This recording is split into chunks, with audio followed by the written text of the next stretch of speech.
नमस्कार मेरे प्यारे दोस्तों, आप सभी का ज्ञानपुरम क्लासेस में स्वागत है। हम लोगों ने पिछले वीडियो में साहित्य से संबंधित जानते हैं क्या क्या पढ़ ली हैं। सभी को ध्यान है कि आदिकाल से पहले जो कुछ भी जानकारियां मुख्य हैं, जिसको जानना एक बेस है, सभी के लिए महत्वपूर्ण है, वो संपूर्ण जानकारियां दे दी गई हैं। तो आइए आज हम अध्ययन करें आदिकाल से संबंधित बातें। आदिकाल कितना महत्वपूर्ण है इसको ध्यान दीजिएगा। सबसे पहले इसमें हम लोग देखें आदिकाल का सीमांकन। तो आदिकाल का हम सीमांकन देख रहे हैं ना। आदिकाल का सीमांकन से क्या समझते हैं? अच्छा, आदिकाल का जो समय सीमा है बहुत विवादग्रस्त है। आदिकाल की जो समय सीमा है ये बहुत विवादग्रस्त है। कई बार परीक्षाओं में पूछा गया है कि लगभग कहाँ से माना जाना चाहिए, कहाँ से है आदिकाल की समय सीमा।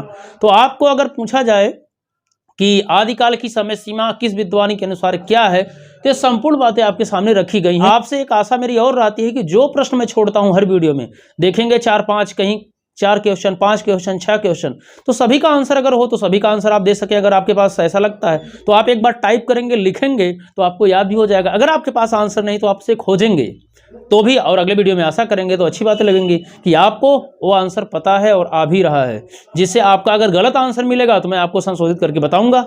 अगर जो कमेंट बॉक्स में देंगे, अगर सही देंगे तो अब मैं सोच रहा हूं उनका रिप्लाई करना शुरू कर दे रहा हूं। और जितने लोग कमेंट बॉक्स में कमेंट कर रहे हैं उनका सहर्ष धन्यवाद सभी लोगों का। अब तो चलिएगा, हमने आपको बताया था आदिकाल का विस्तार भी ध्यान दीजिएगा। तो सबसे पहले मिस्र बंधु के बारे में बताया गया था ना। अच्छा बताइए, मिस्र बंधु की रचना का क्या नाम है? आपको पढ़ाया गया है। अब आप लोग सोचेंगे यहाँ तो पूछ लिया गया है, कमेंट बॉक्स में क्या लिखें, तो यही चीजें हैं, आप इसका भी आंसर देते चलें। तो बताइए, मिस्र बंधु की रचना और रचना काल भी हमने बताया है, तो दोनों लिखें तो ज़्यादा। अगर हो सके तो कुछ लोग अंग्रेजी में लिख रहे हैं, प्लस धन नहीं लगा पा रहे हैं, आप टाइपिंग का तरीका भी सीख लें, अच्छे से अभ्यास करेंगे तो हो जाएगा। ज़्यादातर कोशिश करें हिंदी में, अगर हिंदी में नहीं हो पा रहा तो इंग्लिश में भी आप दें कमेंट बॉक्स में उत्तर, तो कोई दिक्कत नहीं है, सहर्ष सब कुछ स्वीकार है। तो चलिएगा, तो मिस्र बंधु जो है, मिस्र बंधु कितने भाई थे, कौन कौन थे, ये भी संपूर्ण बातें बता दी गई। तो मिस्र बंधु जो है वो लोग हिंदी साहित्य का प्रारंभिक सीमा, देखिए पूर्व सीमा, इसी को प्रारंभिक भी समझिएगा। प्रारंभिक सीमा यानी जिनकी पहली सीमा है, प्रारंभिक सीमा क्या मानते हैं? 643 ईस्वी। देखिए संवत में लिखे हैं, इनको मैं ईस्वी में बदल दिया हूं। आप लोग अगर चेक करेंगे पिछले वीडियो में जाकर तो सब कुछ मिल जाएगा। और ये मैं आशा करूंगा कि आप जरूर चेक करेंगे, अच्छे से स्टडी करेंगे। और अंतिम सीमा मानते हैं 1387, ध्यान देना है, 1387 ईस्वी। तो दिक्कत कोई नहीं है, समझ गए होंगे। चलेगा, रचना का नाम बताया गया है, क्या है गौर से बताइएगा? मिस्र बंधु विनोद। चलेगा, देखिए आगे राम कुमार वर्मा को दिया जा रहा है। राम कुमार वर्मा की भी रचना हमने बताया था, बहुत चर्चित है, एग्जाम में कई बार पूछी गई। राम कुमार वर्मा किस रूप में प्रसिद्ध है? एकांकीकार के रूप में। संपूर्ण बातें बताई गई, ध्यान देना है। इन्होंने एक हिंदी साहित्य का इतिहास जो लिखा है उसका नाम है हिंदी साहित्य का आलोचनात्मक इतिहास। उसमें अच्छा, राम कुमार वर्मा ने हिंदी साहित्य, संपूर्ण हिंदी साहित्य के इतिहास को कितने भागों में बांटा है ये भी बताया गया है। तो ये जो समय बताते हैं 693 ईस्वी से 1318 ईस्वी। अब ध्यान दीजिएगा, 693 ईस्वी को ये जब बांटते हैं हिंदी साहित्य के इतिहास को, तो चारण काल और संधि काल के नाम से बांटते हैं। वो जो विभाजन है वो चारण काल और संधि काल के नाम से है, इसको तो जानते होंगे, ये भी बताया गया। तो अगर आपसे परीक्षा में पूछा जाए कि राम कुमार वर्मा हिंदी साहित्य का आदिकाल का सीमांकन क्या निर्धारित करते हैं, या कहीं पूछ ले पूर्व सीमा या प्रारंभिक सीमा क्या मानते हैं, कई बार देखिए ऐसे पूछा जाता है पूर्व सीमा क्या है, अंतिम सीमा क्या है, कई बार पूछा जाता है इनकी समय सीमा क्या है। तो समय सीमा यानी यही समझिए, सीमांकन माने समय सीमा, यानी इसको समझिए समय सीमा, या इसी को पूर्व सीमा, अंतिम सीमा, ठीक ना। उत्तर माने बाद वाली सीमा भी समझिएगा। तो ये समझ गए, यहां से लेकर 1318 तक कोई दिक्कत नहीं, ईस्वी में है, ध्यान देना है। आगे देखिएगा, जॉर्ज ग्रियर्सन, ये देखिए ईस्वी में बदला गया है, गौर से समझेंगे आप। जॉर्ज ग्रियर्सन समझिएगा, जॉर्ज ग्रियर्सन की रचना भी हमने बताया बहुत अच्छे से, इसको भी आप अगर याद है आपको तो अच्छी बातें हैं। तो ये क्या बताते हैं समय? 700 ईस्वी डायरेक्ट पूरा है, 700 ईस्वी से 1300 ईस्वी तक किसका समय है, कौन निर्धारित करते हैं? यानी पूर्व सीमा क्या मानते हैं जॉर्ज ग्रियर्सन? पूर्व सीमा 700 और अंतिम सीमा 1300 क्या है ईस्वी में, 700 ईस्वी से 1300 ईस्वी। अब देखिए जो डॉक्टर नगेंद्र हैं, इनके बारे में बताया, इन्होंने हिंदी साहित्य का इतिहास लिखा, लेकिन संपादित जो है वो इनके द्वारा संपादित इतिहास ग्रंथ है। तो डॉक्टर नगेन द्वारा संपादित इतिहास का क्या नाम है? हिंदी साहित्य का इतिहास। उसमें अगर पढ़ेंगे हिंदी साहित्य के इतिहास में आदिकाल के अंतर्गत, तो पाएंगे कि वो आदिकाल की प्रारंभिक सीमा 769 ईस्वी मानते हैं। और ये क्यों मानते हैं, ये ध्यान देना, ये राहुल सांकृत्यायन को ध्यान में रखकर चलते हैं। राहुल सांकृत्यायन ने हिंदी का पहला कवि किसे माना है? या अगर आपसे वैसे प्रश्न पूछा जाए कि हिंदी का पहला कवि सर्वसम्मति से किसे माना जाता है, सभी लोगों के लिए प्रश्न है और इसका आंसर मैं इसमें नहीं बताऊंगा, आप लोग कमेंट बॉक्स में कमेंट करके जरूर बताएंगे। तो हिंदी का पहला कवि, तो आप लोग ध्यान दीजिएगा, तो उन्हीं से मानते हैं समय। और वो जो राहुल सांकृत्यायन जो पहला कवि माने हैं, उन्हीं को सर्वसम्मत से हिंदी का पहला कवि माना जाता है। वैसे कुछ विद्वान अपने अनुसार अलग अलग मानते हैं, लेकिन सर्वसम्मत से जिसको राहुल सांकृत्यायन माने हैं, उन्हीं को हिंदी का पहला कवि माना जाता है। तो किसको माना जाता है? चलिए विकल्प समझिएगा, मैं केवल विकल्प दे दे रहा हूँ थोड़ा बहुत। स्वयंभू को, सराहपा को, शालिभद्र सूरी को, पुंड या पुंड को। अब आप समझिएगा राहुल सांकृत्यायन सर्वसम्मत से किसे, तो यही समय है। तो यहां से लेकर 1418 ईस्वी तक मानते हैं।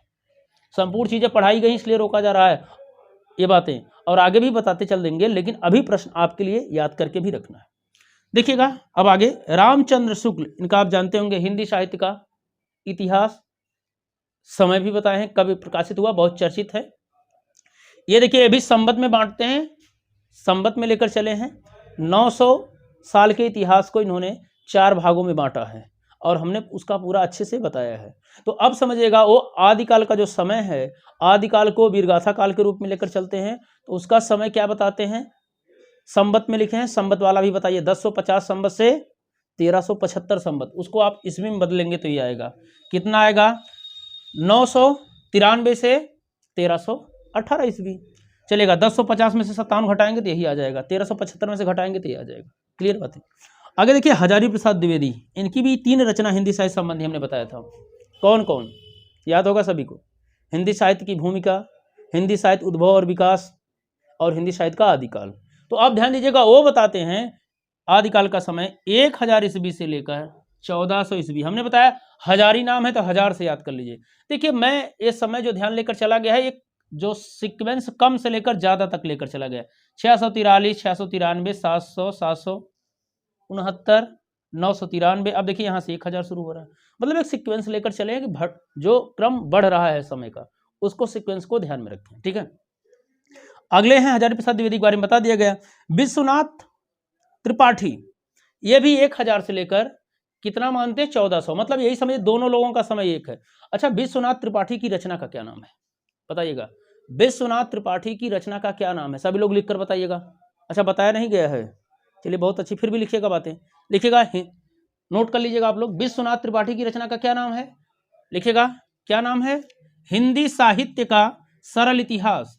नोट कर ले सभी लोग, गलती ना करें, ठीक है, ये पूछा गया कई बार, हिंदी साहित्य का सरल इतिहास।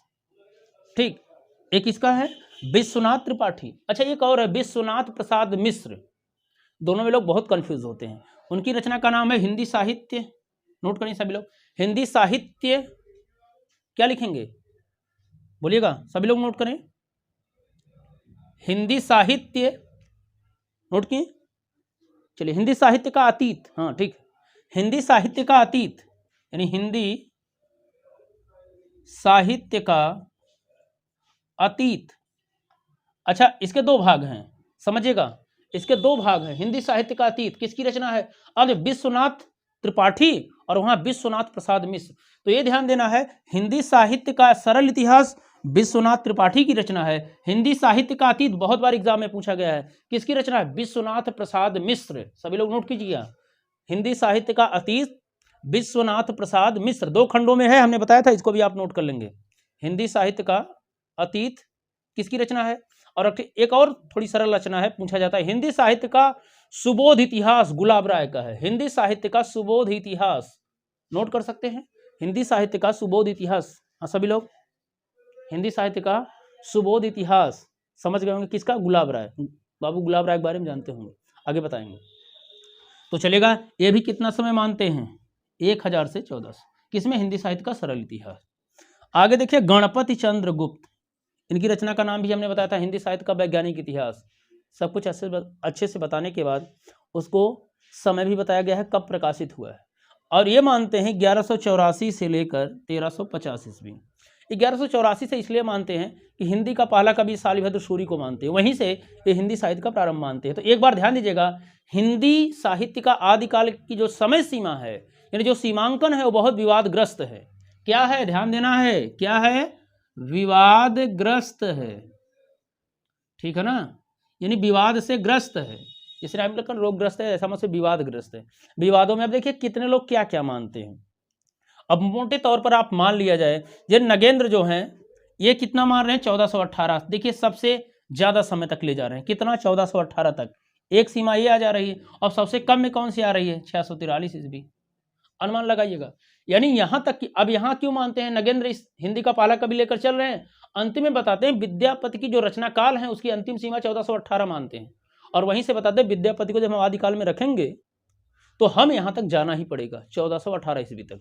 तो यहां तक बताते हैं। मोटे तौर पर क्या समझ सकते हैं कि हिंदी साहित्य का जो प्रारंभ है, आदिकाल है, उसकी समय सीमा आप लगभग 650 से लेकर, जो नगेंद्र ने हमने बताया था, जो नगेंद्र का हिंदी साहित्य का इतिहास उसमें विभाजन 7वीं शताब्दी के मध्य से 14वीं शताब्दी के मध्य तक बताया गया है।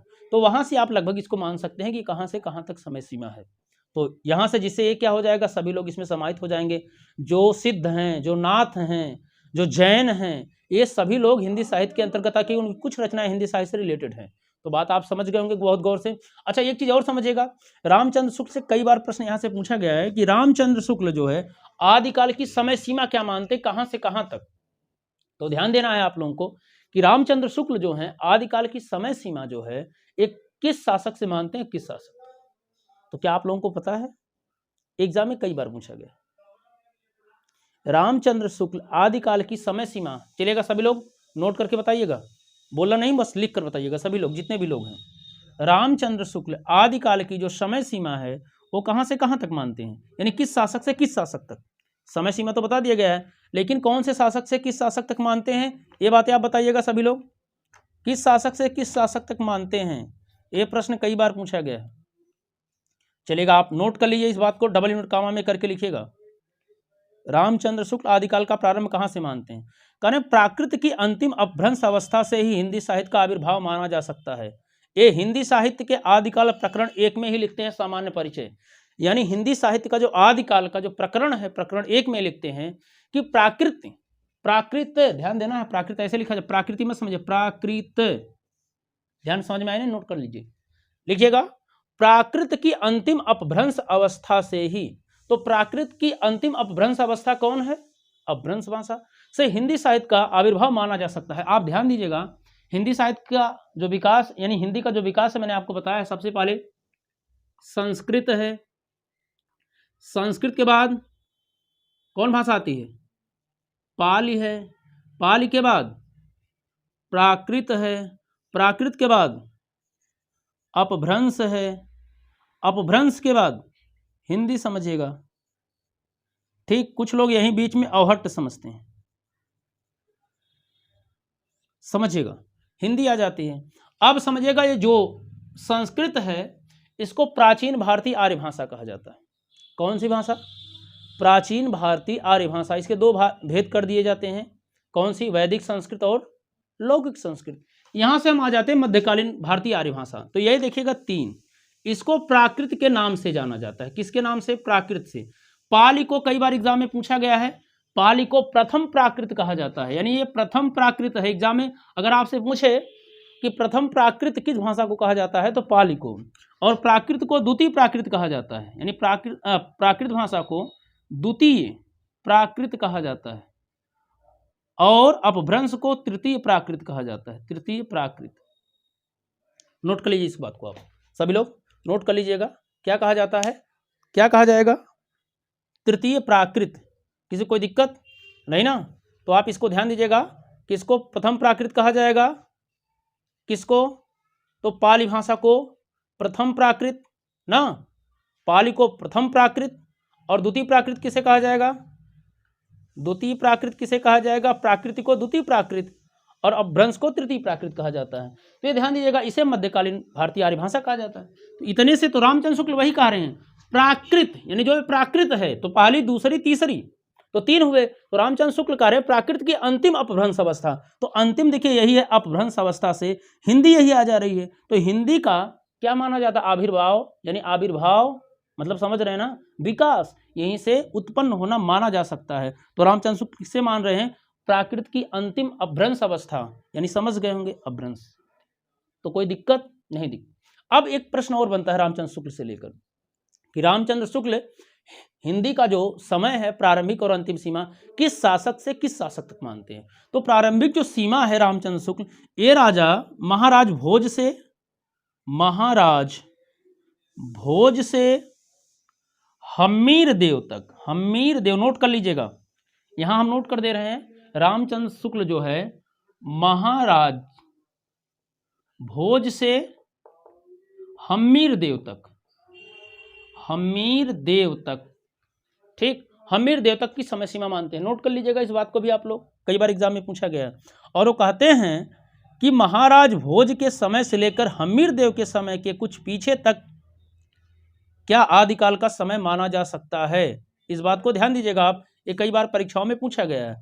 तो यानी मोटे हिसाब से वीरगाथा काल महाराज हम्मीर देव के समय तक ही समझना चाहिए। रामचंद्र शुक्ल कह रहे हैं मोटे हिसाब से, मोटे तौर पर जो वीरगाथा काल है इसका जो समय है अंतिम सीमा, तो हम्मीर देव तक ही समझना चाहिए। तो समझ गए होंगे, ये कई बार प्रश्न पूछा जाता है। तो आइए हम लोगों ने आदिकाल का सीमांकन देख लिए हैं, तो अब आइए हम लोग देखते हैं आदिकाल के विभिन्न नाम। आइए अब हम लोग हिंदी साहित्य के विभिन्न नाम और उनके नामकरण कर्ता को देखते हैं आदिकाल के विभिन्न नाम। अच्छा, आपने कभी सोचा जिसे हम आदिकाल कहते हैं उसके कौन कौन नाम है मुख्य, या कितने नाम से प्रसिद्ध है? अच्छा, आदिकाल कैसा काल है अगर हिंदी साहित्य का देखा जाए? अच्छा, देख रहे हैं, लिस्ट देखिएगा, आदिकाल के कितने नाम हैं, दिख भी रहा है। अभी कुछ इसमें और संख्या में ऐड कराऊंगा, लेकिन पहले ध्यान दीजिएगा कि आदिकाल के इतने नाम दिख रहे हैं। और देखिए नामकरण करने वाले कितने लोग, नामकरण कर्ता और नाम। अच्छा, जानते हैं आदिकाल हिंदी साहित्य का क्या है? बाल्यकाल है, यानी स्टार्टिंग है। तो आप जानते हैं जैसे बालक कोई पैदा होता है, जब छोटा होता है उसके विभिन्न नाम जो मन में आता है सब लोग रख देते हैं ना। तो जैसे किसी छोटे बच्चे के कई नाम होते हैं, वैसे ही आदिकाल के विभिन्न नाम हैं। कई बार परीक्षाओं में पूछा गया है कि सबसे विवादग्रस्त काल कौन सा है, तो आप बताएंगे आदिकाल नामकरण के दृष्टि से भी और समय की दृष्टि से भी। आप देखेंगे कि आदिकाल में जितने नामकरण है उतना और किसी काल में नहीं है। तो आदिकाल अब आप ऐसे अपने ब्रेन में सेट कर लीजिए, अपने मस्तिष्क में, जैसे कोई छोटा बच्चा होता है उसके बहुत नाम होते हैं, कई लोग जो मन में आता है कई लोग रख देते हैं कि कोई स्टार्टिंग वाला नाम है। अब विभिन्न नाम जानते होंगे, कई बच्चों को देखते होंगे मम्मी कुछ रख दी हैं, पापा कुछ रख दिए हैं, पड़ोसी कुछ रख दिए हैं, और कुछ लोग और कुछ रख दिए हैं। तो समझ रहे हैं ना। तो वैसे आदिकाल के कई नाम हैं। तो आदिकाल के जो कई नाम हैं उसमें देखा जाए कि ये परीक्षाओं में, विभिन्न परीक्षाओं में पूछा जाता है। कई परीक्षाओं में आदिकाल का नामकरण कौन किया है, या आदिकाल का कौन सा नाम है, आदिकाल का कौन सा नहीं है। तो आप ध्यान दीजिए आदिकाल के विभिन्न नाम कौन कौन है। तो आइए सबसे पहले हम देखते हैं कि प्रारंभिक काल। तो आदिकाल से प्रारंभ हो रहा है सब कुछ हिंदी साहित्य का इतिहास। तो जो मिश्र बंधु लोग हैं, मिश्र बंधु में हमने बताया था कि 3 भाई हैं, कौन कौन नाम, ये तो आपको बताना ही है। तो मिश्र बंधु जो हैं वो लोग क्या बताए हैं, हिंदी साहित्य का जो प्रारंभिक काल नाम बताया, आदिकाल का नाम वो बताते हैं प्रारंभिक काल है, मतलब यहीं से प्रारंभ हो रहा है क्या, हिंदी साहित्य का इतिहास। तो ये क्या हो जाएगा, हिंदी साहित्य का प्रारंभिक काल। ये कौन बता रहे हैं, मिश्र बंधु। अब आपसे प्रश्न अगर परीक्षाओं में पूछा जाए कि हिंदी साहित्य का प्रारंभिक काल नामकरण कौन किया है, तो आप बताएंगे कौन, मिश्र बंधु। अगला देखिएगा बीज वपन काल, एक कई बार परीक्षा में पूछा गया, अभी सुपर टेट में पूछा गया था, बीज वपन काल कौन कहा है, तो आप बताएंगे महावीर प्रसाद द्विवेदी। तो बीज वपन क्यों कहा गया, तो आप जानते हैं वपन माने बोने के अर्थ में, तो जो छोटा बीजारोपण अभी हुआ है आदि, मतलब हिंदी साहित्य का प्रारंभिक वेश है बीजारोपण है, इसलिए इसको बोला गया है किसके द्वारा, महावीर प्रसाद द्विवेदी द्वारा, क्या, बीज वपन काल। अभी बीज इसमें बोया गया है। हिंदी साहित्य के इतिहास से धीरे धीरे शाखाएं निकलेंगी, प्रस्फुटित होगा, समझ रहे हैं। तो प्रस्फुटन विकास से यही प्रारंभ हो रहा है। इस कारण महावीर प्रसाद द्विवेदी ने इसे क्या कहा है, बीज वपन काल कहा है। बात समझ गए। बीज वपन काल किसका नाम दिया हुआ है? महावीर प्रसाद द्विवेदी। कोई दिक्कत किसी को? हमने बताया प्रश्न पूछा ही गया है टेट में भी, और वनडे एग्जाम में तो अलग है, लेकिन टीजीटी पीजीटी वाले ध्यान दें, बहुत बार एग्जाम में पूछा जा रहा है। आगे देखिएगा, अपभ्रंश काल, तो हमने अभी बताया था रामचंद्र शुक्ल यहीं से मान रहे हैं ना, अपभ्रंश अवस्था, प्राकृत की अंतिम अपभ्रंश अवस्था से ही हिंदी साहित्य का आविर्भाव माना जा सकता है। तो धीरेन्द्र वर्मा और चंद्रधर शर्मा, ध्यान दीजिएगा दोनों नाम टैली कर रहे हैं, धीरेन्द्र वर्मा और चंद्रधर शर्मा, जिनको गुलेरी के नाम से जाना जाता है। दोनों लोगों ने क्या बताया है, मतलब दोनों ने अलग अलग बताया, ध्यान, एक ही पुस्तक ने दोनों लोगों ने आदिकाल का नाम अपभ्रंश काल कहा है, तो इस वजह से दोनों नाम में एक साथ लिख दिया हूं, नहीं तो अलग अलग लिख देता। तो समझिएगा, वैसे ही 11 जगह आप जोड़ लीजिएगा, एक लोगों का और नाम, यहाँ 10 दिया गया ना, अलग से लिखेंगे तो भी 11 हो जाएगा। तो समझ गए अपभ्रंश काल कौन कहा है? धीरेन्द्र वर्मा। अगर आपसे प्रश्न पूछा जाए हिंदी साहित्य के आदिकाल को अपभ्रंश काल कौन कहा है? धीरेन्द्र वर्मा, और एक नाम और बताया हमने, कौन? चंद्रधर शर्मा गुलेरी। आगे आ जाए, देखा जाए, आधार काल। अच्छा, ये बेस है, आधार है, जमीन है, इसी से सब कुछ प्रारंभ होगा। तो सुमन राजे का हिंदी साहित्य का इतिहास हमने बताया था, क्या नाम है आप लोग बताइएगा सभी लोग। सुमन राजे का जो हिंदी साहित्य का इतिहास है, चर्चा हमने किया था, अगर नहीं किया तो आप नोट कर लीजिएगा, लिखिएगा, सुमन राजे का हिंदी साहित्य का इतिहास क्या नाम है? हिंदी साहित्य का आधा इतिहास, हिंदी साहित्य का आधा इतिहास कौन लिखा है? सुमन राजे। नोट कर लीजिएगा, अगर पूछा जाए किस सन में लिखा गया तो आपको पता होगा 2003 में। बताया हिंदी साहित्य का आधा इतिहास कौन लिखा है? सुमन राजे। और कब लिखा गया है? बताया हमने 2003 ईस्वी में। तो चलिएगा, सुमन राजे ने अब आधा इतिहास क्यों क्या कहा है इन्होंने, उसका भी चर्चा हमने कर दिया है आपको पिछले वीडियो में। तो आधार काल। आगे देखा जाए, वीर गाथा काल रामचंद्र शुक्ल ने कहा है। कई बार एग्जाम में पूछा गया है कि रामचंद्र शुक्ल ने आदिकाल को क्या कहा है? क्या कहा है? वीर गाथा काल। बहुत बार प्रश्न पूछा गया है। अच्छा, जब विभाजन करते हैं तो आदिकाल वीर गाथा काल कोष्टक पे लिखे होंगे आप लोग, तो ध्यान दीजिएगा, जो रामचंद्र शुक्ल हैं वो वीर गाथा काल कहते हैं। हाँ, हजारी प्रसाद द्विवेदी को आदिकाल नाम उन्होंने ही सुझाया है, लेकिन ध्यान देना आपको कि हिंदी साहित्य के आदिकाल का नामकरण वीर गाथा काल कौन किया है? तो रामचंद्र शुक्ल। अगर ऐसे याद कीजिए, रामचंद्र वीर कहा जाता है, योद्धा थे, वीर थे, तो वीर से वीर। अब देखिए अगला नामकरण। अच्छा, रामचंद्र शुक्ल के बारे में बताया जाता है, ये वीरगाथा काल नाम क्यों कहें? कितने रचनाओं के आधार से, कई बार प्रश्न पूछा गया है कि रामचंद्र शुक्ल ने कितनी रचनाओं के आधार पर हिंदी साहित्य के जो नाम है आदिकाल, उसका नाम वीरगाथा काल कहा है। तो कितनी रचनाओं का वो आधार बनाते हैं, ये बताएंगे आप लोग। कितनी रचनाओं को आधार बना रहे हैं सभी लोग बताइएगा, कितनी रचनाओं को? ये कई बार एग्जाम में पूछा गया है, रामचंद्र शुक्ल ने वीरगाथा काल कितनी रचनाओं को आधार बनाकर कहा है? तो रामचंद्र शुक्ल ने 12 पुस्तकों को आधार लेकर हिंदी साहित्य के प्रथम काल का नाम वीरगाथा काल किया है। वो कौन कौन है वो आपको बता दिया जा रहा है, चलिए नोट कर लीजिए आप सभी लोग। विजयपाल रासो, हमीर रासो, कीर्तिलता, कीर्ति पताका। अब ध्यान दीजिएगा, चारों रचनाएं अपभ्रंश भाषा में। हमने कौन 4 रचनाएं बताया, बताइएगा सभी लोग, कौन 4 रचनाएं बताया है? कौन कौन? विजयपाल रासो नल्ल सिंह ने लिखा है, हमीर रासो सारंगधर ने लिखा है, कीर्तिलता कीर्ति पताका विद्यापति ने लिखा है। तो 4 रचना हो गई। एक रचना विजयपाल रासो, दूसरा हमीर रासो, तीसरा कीर्तिलता और चौथी कीर्ति पताका। तो हमने बताया विजयपाल रासो नल्ल सिंह की रचना है, हमीर रासो सारंगधर की रचना है, कीर्तिलता और कीर्ति पताका विद्यापति के चारों रचनाएं अपभ्रंश भाषा में हैं। और इसके बाद देसी भाषा में 4 के बाद जो शेष रचनाएं बच रही हैं, कितनी रचनाएं? 8 रचनाएं, वो देसी भाषा में है, उसको नोट कर लीजिए। खुमाड़ रासो दलपति विजय की रचना है, बीसल देव रासो नरपति नाल्य की रचना है, पृथ्वीराज रासो चंद्रवरदाई की रचना है, जयचंद्र प्रकाश भट्ट केदार की रचना है, जय मयंक जसचंद्रिका मधुकर की रचना है, परमाल रासो आल्लखंड जिसे कहा जाता है जगनिक की रचना है, खुसरो की पहेलियां को लिया है, अमीर खुसरो विद्यापति की पदावली यानी विद्यापति की रचना है। इन्हीं रचनाओं के आधार पर रामचंद्र शुक्ल क्या बताएं कि इन रचनाओं में उन्होंने वीरता के ज्यादा पुट मिले, वो बताएं कि इसमें वीरता की बात है, इसलिए वीरगाथा। अभी रामचंद्र शुक्ल के विचार है, बाद में इनके विचार को हजारी प्रसाद द्विवेदी इत्यादि लोग काटते हैं, सहमत नहीं होते हैं। तो चलेगा, अब देखिएगा, ये जो विश्वनाथ प्रसाद मिश्र हैं, ये वीर कालकार हैं। अब देखिएगा, इनके नाम में चमत्कार, थोड़ा सा चमत्कृत भाव लगता है ना, आश्चर्य लग रहा है, लेकिन ऐसा लगता है रामचंद्र शुक्ल का ही क्या है, नकल है। बस ये क्या, वीर गाथा और वीर काल कर दी। तो कुछ अंतर नहीं दिखता। तो ये कौन कहे हैं? विश्वनाथ प्रसाद मिश्र। आगे देखा जाए आदिकाल, बहुत बार एग्जाम में पूछा जाए, हाँ बहुत बार। किसने कहा है? हजारी प्रसाद द्विवेदी। किसका नाम किए हैं?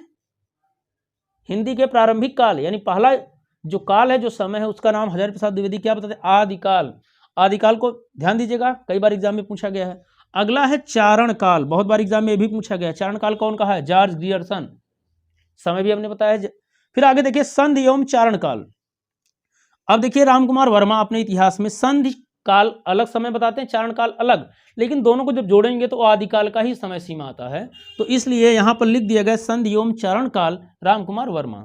आगे देखिएगा सिद्ध सामंत काल, बहुत इंपॉर्टेंट ये काल का नामकरण है। कौन किया है? राहुल सांकृत्यायन। बहुत बार एग्जाम में पूछा गया। अच्छा, राहुल सांकृत्यायन का जो इतिहास ग्रंथ है उसका क्या नाम है? बहुत बार एग्जाम में पूछा गया, कोई बताएगा? आप लोग नोट नहीं किए तो नोट कर लीजिएगा। क्या है बताइए, सभी लोग गौर से बताइएगा एकदम, हाँ एकदम डाउट नहीं आनी चाहिए बातें। बताइएगा क्या नाम है? हिंदी काव्य धारा। हिंदी काव्य धारा कब लिखी गई है? 1944 में। अगर नोट नहीं कर पा रहे तो नोट कर लीजिएगा। कौन सी रचना? हिंदी काव्य धारा। हिंदी काव्य धारा 1944 की रचना है। ध्यान देना, हिंदी काव्य धारा है 1944 की लिखी हुई रचना। तो हिंदी काव्य धारा किसकी रचना है? राहुल सांकृत्यायन की। अब राहुल सांकृत्यायन ने आदिकाल का नाम क्या बताया? सिद्ध सामंत काल। अब देखिएगा जो ये राहुल सांकृत्यायन हैं, इनके काल से सिद्ध एवं सामंत दो ही को लेकर बहुत संकीर्ण बातें आ जाती हैं, यानी बहुत संकुचित बातें यहीं तक आ जा रही हैं, इसलिए इतना उपयुक्त नहीं बन पाता है।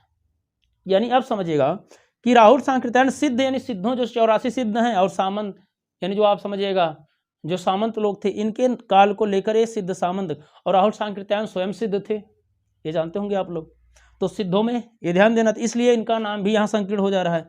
यहाँ देखिएगा संधि काल एवं चरण काल, इससे भी संधि यानी जोड़, ये भाषा का द्योतक है, और ये समझे रहे हैं किसका द्योतक है, ठीक। तो इसके वजह से इनका भी नाम उतना सुटेबल नहीं हो रहा है। चारण काल, अब देखिए ग्रियर्सन ने तो कह दिया, लेकिन केवल चारण को लिए ये भी थोड़ा संकुचित हो जा रहा है। अब यहाँ रामचंद्र शुक्ल को देखा जाए, वीर गाथा काल, इससे धार्मिक रचनाएं कुछ बच जा रही जो आप और पढ़ते हैं, सरापा इत्यादि की, तो इस वजह से इनका भी नाम थोड़ा संकीर्ण हो जा रहा है। आधार काल, इससे भी उतना बेस नहीं आ पा रहा है। अब यही आदिकाल जो है सबसे सुटेबल नाम आ रहा है, तो विद्वानों ने आदिकाल ही सर्वसम्मत से माना, इसलिए आपके जुबान पर सबसे पहले आ जाता है आदिकाल। तो समझ गए होंगे। तो इतने नामकरण, थोड़ा और एक नोट कीजिएगा आप लोग। देखिएगा जो यहां लिखे आधार काल, तो सुमन राजे तो आधार काल को बताए ही हैं, तो ध्यान देना आधार काल को मोहन अवस्थी भी बताते हैं। और एक और नाम लिखेगा अंधकाल, कपिल कुलश्रेष्ठ लिखे हैं, अंधकाल कहे हैं। अंध का मतलब समझ रहे हैं, अंधकार थोड़ा सा। तो इतना नामकरण हिंदी साहित्य के महत्वपूर्ण है, जो विभिन्न परीक्षाओं में बहुधा अधिकांशता पूछे ही जाते हैं। तो आज इतना ही। हिंदी साहित्य का सीमांकन, यानी हिंदी साहित्य का जो आदिकाल है, आदिकाल का सीमांकन और उसके विभिन्न नाम, तो आज इतना ही। शेष आदिकाल से संबंधित संपूर्ण जानकारियां अगले वीडियो में लेकर आएंगे। तब तक के लिए नमस्कार, धन्यवाद, जय हिंद। लेकिन ध्यान देना है, आपको अपना कार्य करते रहना है। क्या करना ये जान रहे हैं? लाइक, सब्सक्राइब, शेयर और कमेंट, इसे ना भूलें। नमस्कार।